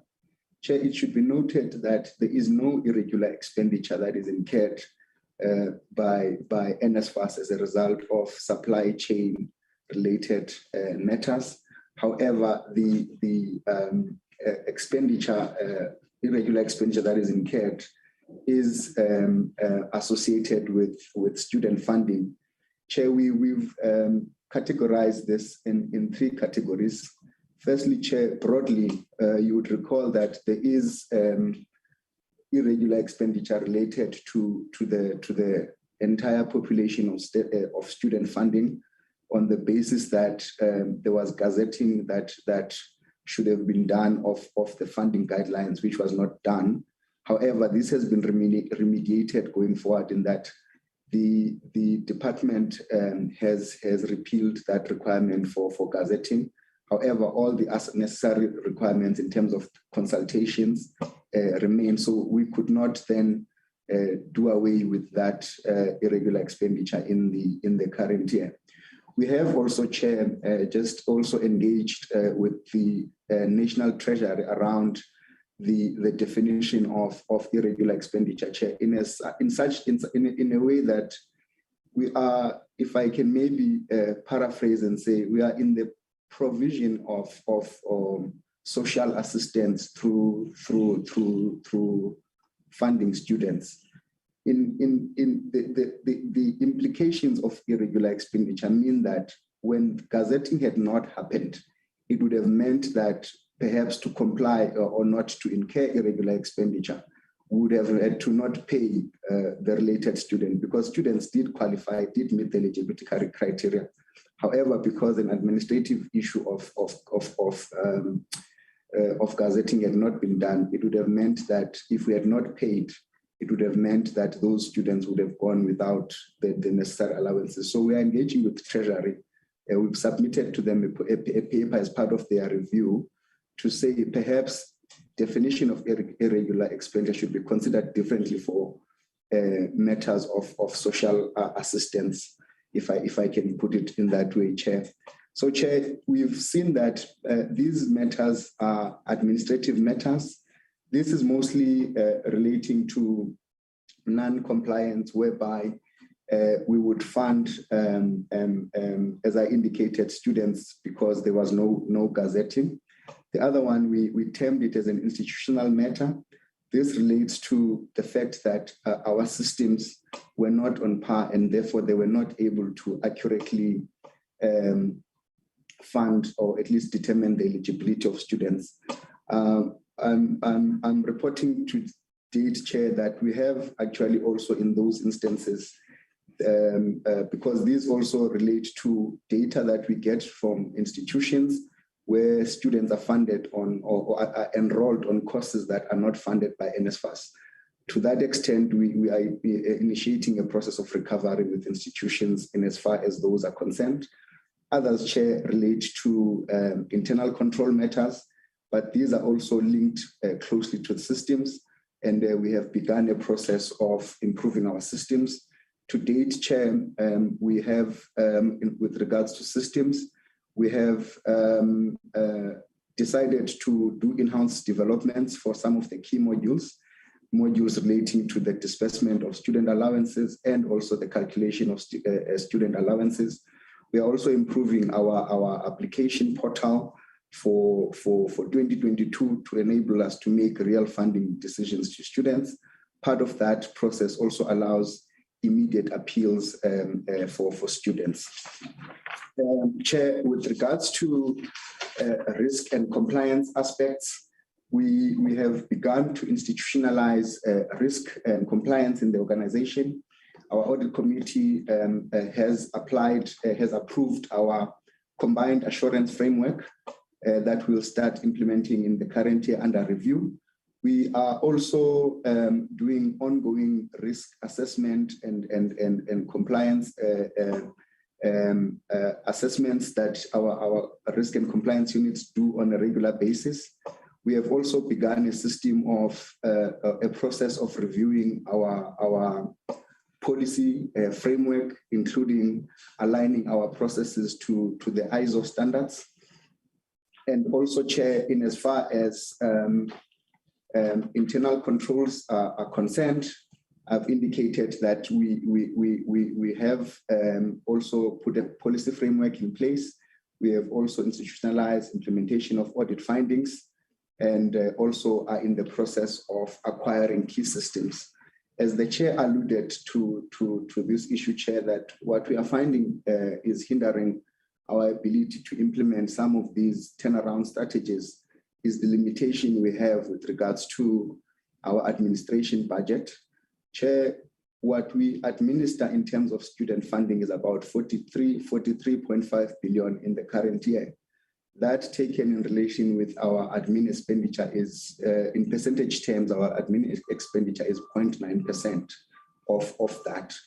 Chair, I'm not only linking admin expenditure to student funding in rent terms, but also to say if we're administering that kind of funds, it requires that we have robust systems in place. It requires that we have robust processes and mechanisms to support students. So the limited admin budget is hindering us from implementing these key initiatives. However, Chair, I should report that we are closely engaging with the department on this matter, at least to find some interim solution in as far as finding funds to implement these critical systems, particularly those that are linked to student support. We are also engaging with National Treasury on that, Chair. Overall, Chair, in as far as our ICT is concerned, we have implemented now a co-sourcing model. This model, Chair, seeks to tap into external resources to support our internal resources. So this is now in place. We have also begun. In fact, we are almost complete with the implementation or development of the IT digital strategy. We think that is going to change how we operate as an organization. So we are now busy with the consultative process on that with all the relevant stakeholders. I have indicated, Chair, that we also doing system improvements on key modules as we go along. We have also concluded the work in as far as user requirements for our systems and also the terms of reference for the appointment or for the acquisition of the system. However, Chair, this is one of the areas that is hindered by budgetary constraints, so we have not been able to issue that, subject to us sourcing the necessary funding, Chair. Chair, the Chair has touched on the issues of student funding.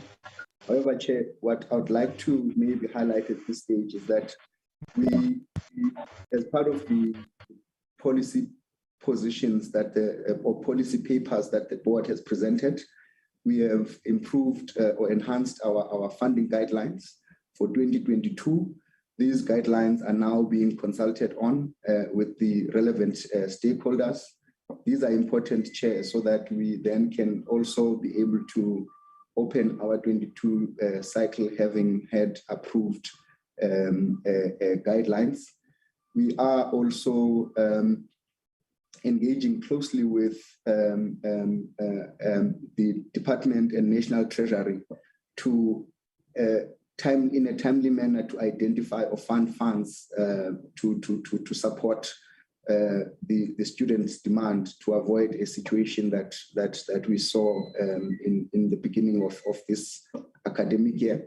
Of course, Chair, the substantive work is that is being conducted by the ministerial task team on the sustainability of the scheme. And of course, we are contributing there. I'm sure if given a chance, Dr. Lewin will add more on the work of the ministerial task team. And Chair, we continue to engage with all the stakeholders, in particular the student leadership, with all these proposed changes that we are putting into the system. You would recall, Chair, that also there was an issue of laptops that were supposed to be distributed to students. This process, Chair, was a little bit delayed. In the beginning because of worldwide demand or shortage of component part to build laptops. Chair, to date, we have delivered about 59,000 laptops to students.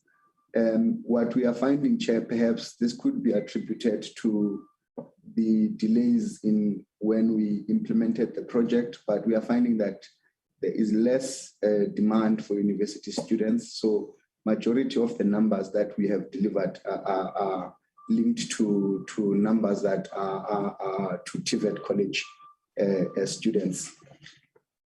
Chair, I think on that note, Chair, I will then conclude my presentation. Thank you very much, Chair. All right, thank you very much. Okay, colleagues, any contributions to those issues that have been raised?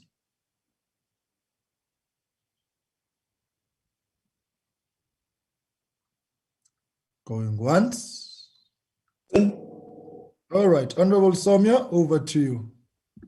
Hi, man, Chairman. Good day, Ningo. Yeah, the platform is yours. Over to you. Thank you very much. You know, Minister, perpetual. Yes, Honorable Somyo, I hear you. Yeah, perpetual. Yabona manje. We since left the meeting which we held some time, where we gave each other 3 months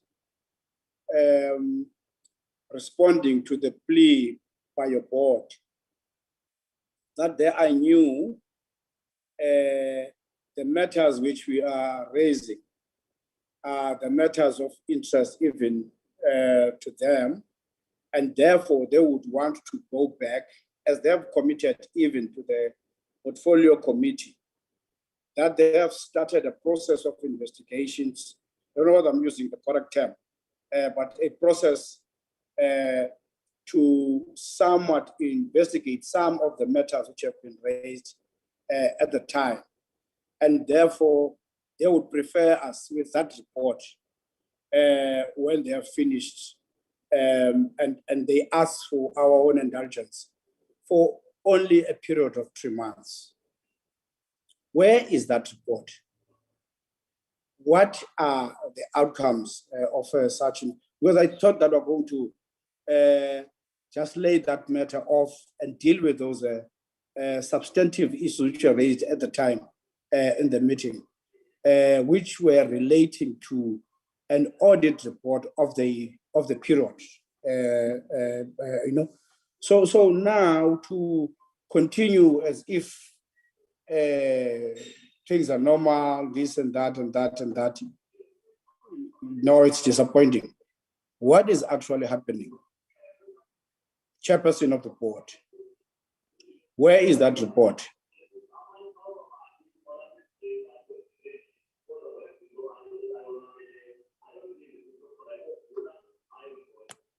Go to Chairman.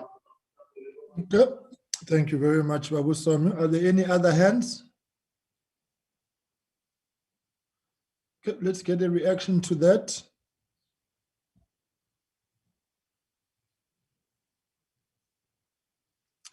Minister Board, NSFAS. Chair, I suggest that maybe the chair comes in first and then I may come in later. Thank you. All right, Mudula Stulo. Thank you so much, Chairperson, and thank you so much for the question. And maybe before the minister also comes in, I'll ask the CEO to just add as soon as I've responded. Now, it's true that in our last engagement with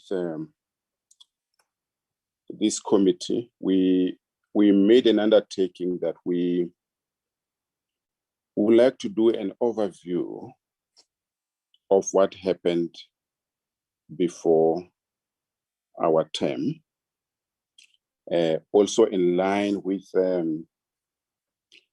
the issues that were raised by the portfolio committee on higher education, science, and technology. Now, my recollection, Chair, is the word that we used is overview, and that the purpose of that overview was to help us understand the situation better and what happened and why there were certain complaints. So shortly after our engagement with SCOPA, we went back to address this issue. And the manner in which we needed to address this issue was to secure an objective engagement from an external service provider. Now, the challenge that we came across, Chair of SCOPA and members, is as soon as we wish to start with that process, we realized that there were certain challenges with the SCM processes of NSFAS. And the last thing we wanted to do, Chairperson and members of the committee, was to procure any services in such a manner that will put us in conflict with the law and that will put us on the wrong end with yourselves and other stakeholders. Now, our instruction to the CEO was to fix the SEM profile of the organization. Now, that delayed our ability to appoint a service provider to deal with the overview. Now, the report that I have on my table, and I would like the CEO to come on board, is that that has been fixed and that we're ready to go. We apologize that we couldn't do it in 3 months as committed, but we had to weigh the risk of doing things wrong and to delay and do it in a manner that is in complete tandem with the law, in full respect of processes and procedures, so that we're not on the wrong side of the law. CEO, if the chair agrees. No, it's fine. The CEO can proceed. Mm-hmm.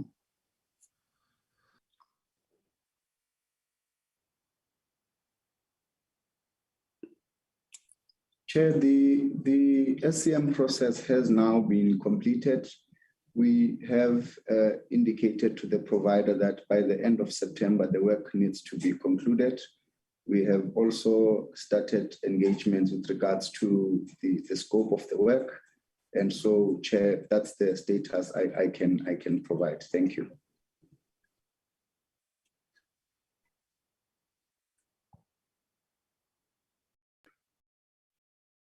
Wait, Minister, you can come in. Yeah. Thank you, Chair. Thank you, Chair. Firstly, let me just say that let's accept the concern that is raised by Scopa as to the timeline and that it has not been met. NSFAS did explain this to me because I did also ask the chairperson about this matter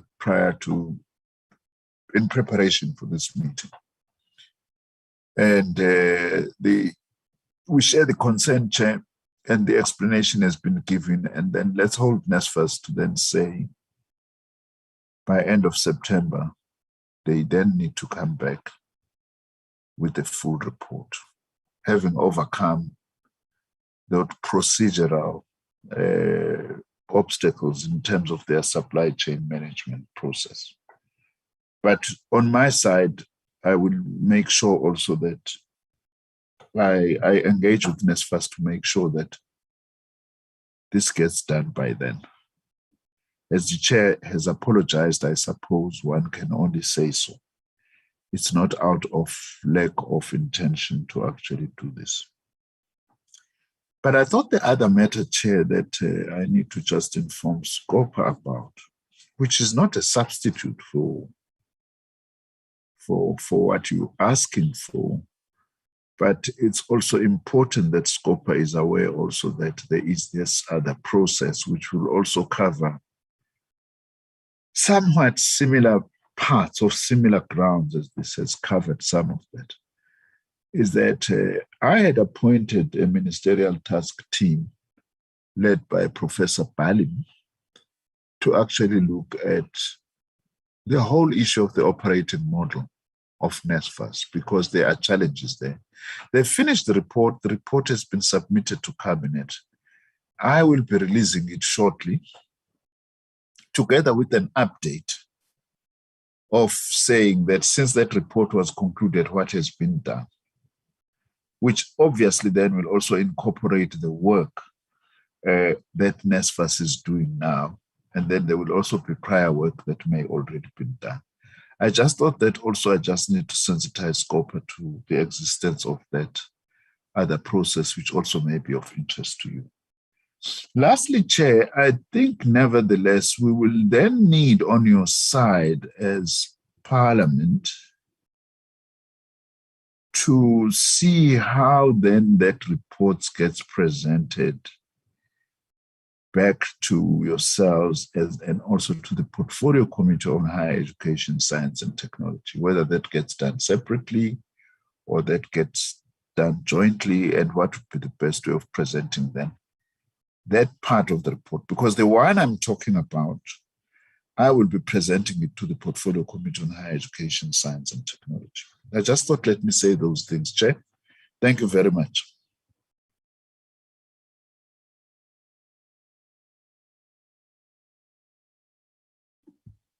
All right, colleagues, are there any other hands?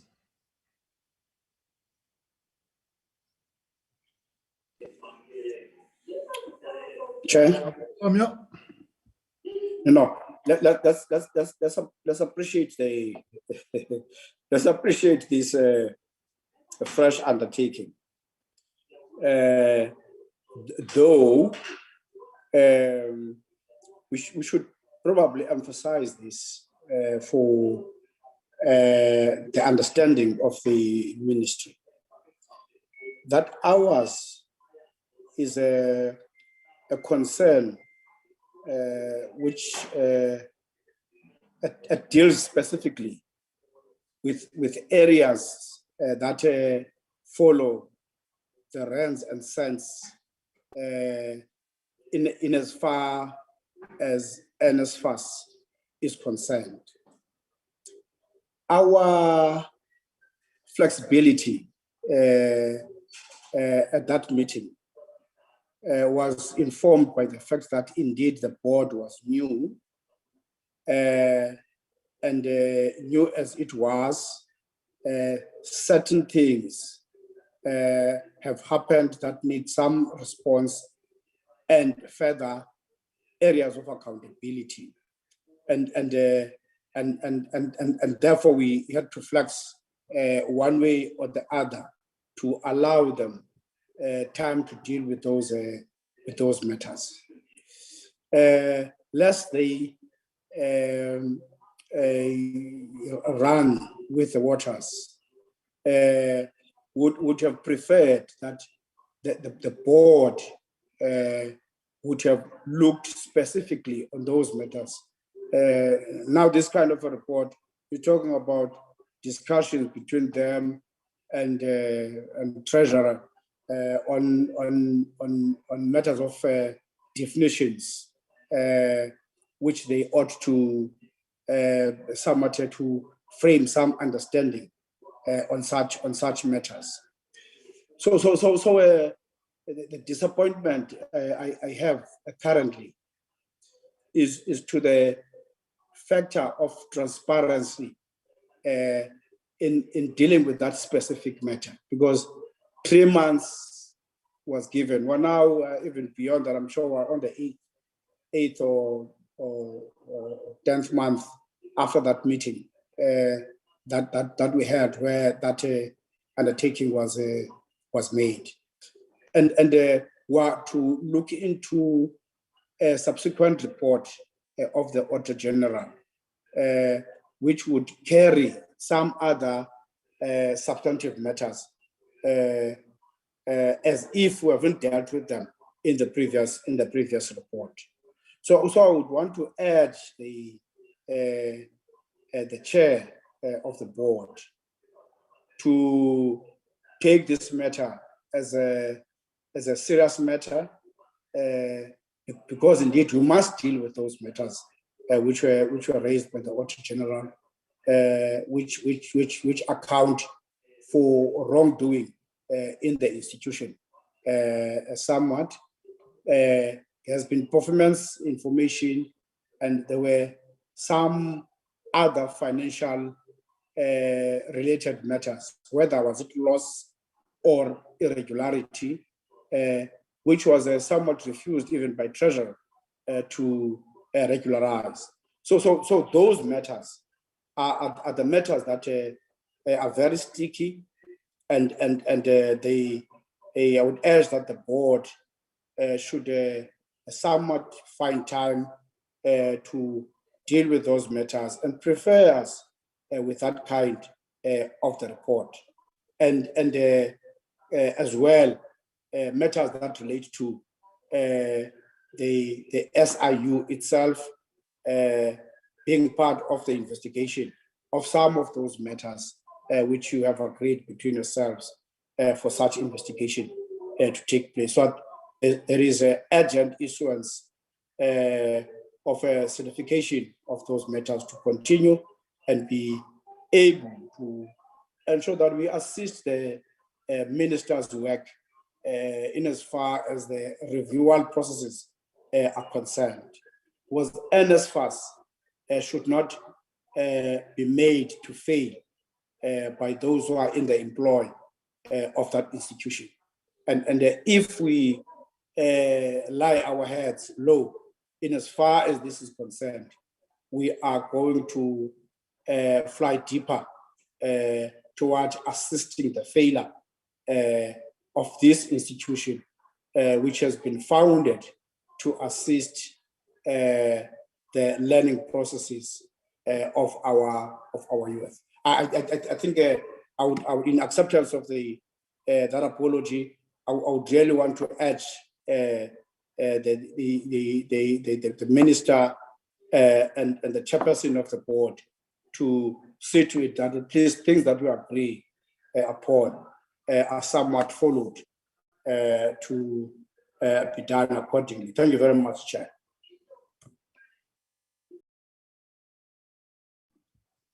Okay.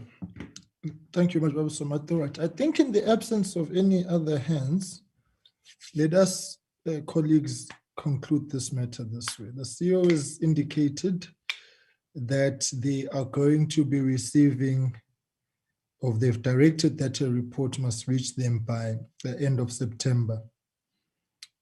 So that is give or take some 5 weeks. So let us prioritize then this matter for the next term, and then we will take it from there. Of course, this is dependent on whether elections take place or not. So we won't schedule a date now because Parliament may go into recess for the elections. So I think that let's get that. The apology is noted, but it is also anchored in a situation that's another situation had to be fixed first or looked into first before we actually proceed with what we had directed. So I think let us leave it at that insofar as that situation is concerned. Right, let's get the SIU in to get their sense of the situation and where things are, because they are also investigating this matter. As Mr. Governor indicated that a motivation had been done for NSFAS. So let's get that, and then we will try and bring the meeting to a close. SIU, over to you.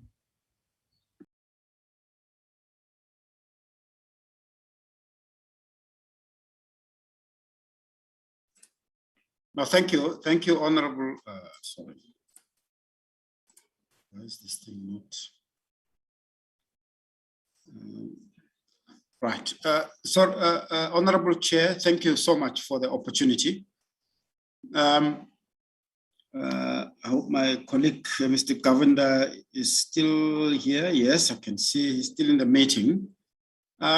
We did submit the proclamation. It has not been proclaimed yet.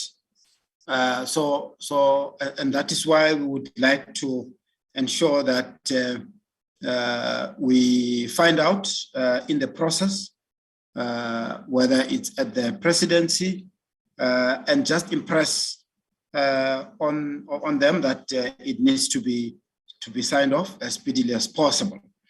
But given the earlier discussion, it will really give us an opportunity to then put together further information to expand the scope to the Skills Fund, assuming that it has not been signed yet by the President. If it has not been signed, then we can include the Skills Fund into the scope. If it has been signed, it's fine. We will proceed and with the investigation, and then we can still request for the extension of the scope. I really want to appreciate and welcome the opportunity that we could engage with the Honorable Minister at his earliest, so that we can sort of all be on one page in terms of what's required from our side. We've noted that there's investigations that have commenced by the private company. We would then need to just indicate how is it that we come in and that we collaborate to enhance the investigation and the outcomes. Thank you, Honorable Chair. We appreciate the opportunity. Okay, thank you very much, HOU. Colleagues, any reaction to that? I get my sense is that it's a work in progress. Yeah. All right, colleagues, I think we're all fine. Just checking our group here. Fine for me, Chair. All right, Babu Samya. Fine, Chair, for me. It's okay. Okay. All right. So, colleagues, let's take this as a work in progress. I'm emphasizing the urgency which it comes with, particularly for the constituency which it interacts and deals with, who are desperately wanting an NSFAS that is effective, functional, and efficient in the services that it provides, particularly for the previously disadvantaged to find themselves presently disadvantaged. I don't think I want to reiterate the sentiments as worthy as they are, that I expressed the last time about the need for an NSFAS that is able to meet its mandate without glitches, because the ripple effects of an NSFAS that does that are dire for the large majority of the student population, and spills over to the socioeconomic inequalities which characterize present-day South Africa. So there cannot be any delay or any laissez-faire attitude or any snail pace outlook in dealing with these matters. And I think that from our side, we take note of what has been said as part and parcel of ongoing oversight and accountability work that we are doing. And then we will receive an update from NSFAS and the department in the next quarter of Parliament. So I would imagine Minister, Chairperson, and CEO, your report will be out in end of September. We should meet by no later than the second week of November, give or take, for an update on progress on the issues. The situation just requires that we are sensitive to the plight of those with whom NSFAS actually interacts with as its core constituency, and hopeful that HOU, you will exert the necessary pressure that proclamation actually be signed off on, so that things can get done. Investigations delayed is justice denied, because we hinge our hopes on the thorough work of investigations to give us a roadmap in terms of how, one, things will be fixed, and both, most importantly, after that, is holding people accountable through effective consequence management. So all these things need to move in tandem with the necessary urgency. So I really hope that that is, once again, as we reiterated, understood as to be the driver of these things. And I'm sure the portfolio committee has expressed similar sentiments. From our side is that we want systems to be functional in the endeavor to protect public funds, and that public funds reach the intended recipients. So that we don't have people double dipping, we don't have people being corrupt, and. So I think all those issues have been expressed before, and we are reiterating them again today. And to assure you, Chairperson, that in our next interaction, no apologies for anything. You only get one tail out of card here, and you have exhausted it today. We want CEO at the next interaction, tangible and practical action steps that have been taken to deal with the issues that have been raised. Our understanding is conditional, and accepting the apology as members have is conditional. There's no blank checks. We understand all the nitty-gritties of you being a new board and so on and so forth, but generally you only knew for a day, and then after that, well. So I really hope that that is understood. So Minister, let me hand over to you for any concluding remarks, and then colleagues will bring it to an end. Ngizwa kusomyo-ke ethakazela, but ngangakuzwa-ke ngqongqoshe nawe usukhahlela back. So ubaba uSomyo uzofanele akunike naye iziduko zakhe ukuze masu ukhuluma lapha nithakazelane. So Mpephethe, over to you. Yeah, thank you very much. Bengithi uyoqala lapha impela Honorable Somyo nayangitshela ukuthi ubani ukuze nami ngikwazi ubani Uchwama. Asset. Enkosi kakhulu Uchwama. Enkosi kakhulu bhuti. Thank you very much, Chair. No, I have nothing to add. We have heard your comments, and Chair, I hope that myself and the Chair and the CEO of NSFAS, they've heard loud and clear that you only get one card to get out of jail. I hope they did play Monopoly, so they understand exactly what that means. And also to accept also what Advocate, I'm glad that Advocate Msibi accepts the fact that we perhaps need to meet in order to enhance the actions that actually needs to be taken, not to interfere or anything, but to actually plan better and to enhance, and also to trace ways where in terms of applications and how do we work together given the place where we are at this point in time, even on the earlier matter. Thank you very much, Chair, and thanks for kindly giving us, and myself in particular, this opportunity to participate in your deliberations. Thank you very much. Okay, colleagues, in the absence of any other hands, can we leave it at that? And thank you very much to you colleagues for being here. We will tie down on that issue of NSFAS related matters and SIU and the investigations this evening. And then we will communicate accordingly, having given due regard to all the variables that are there and the fact that there will be communication between the department, ministry, and the SIU. So we will tie down on that this evening, and I've noted the comments, colleagues, that you have made in the group, and we will develop a constructive and well thought through roadmap on those matters. So I think we are not far apart on issues as colleagues. It's just to make sure that we sing from the same hymn sheet, because consensus is the mainstay of this committee. So we will sort that out this evening. Sisintando, we will be in your hands this evening on the briefing on Masilonyane municipality and the issues thereof.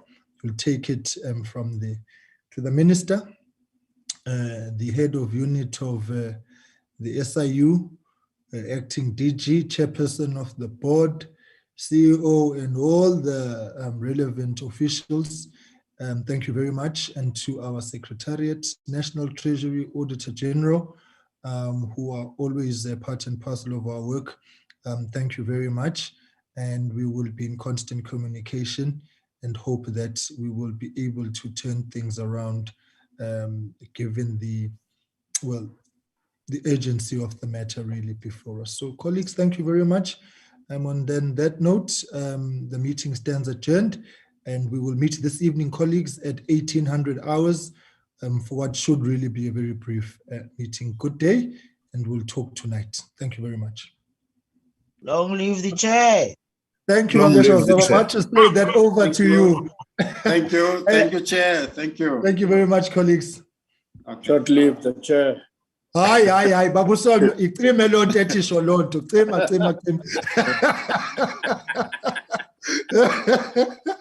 Long live the chair. Thank you. Long live the chair, Som.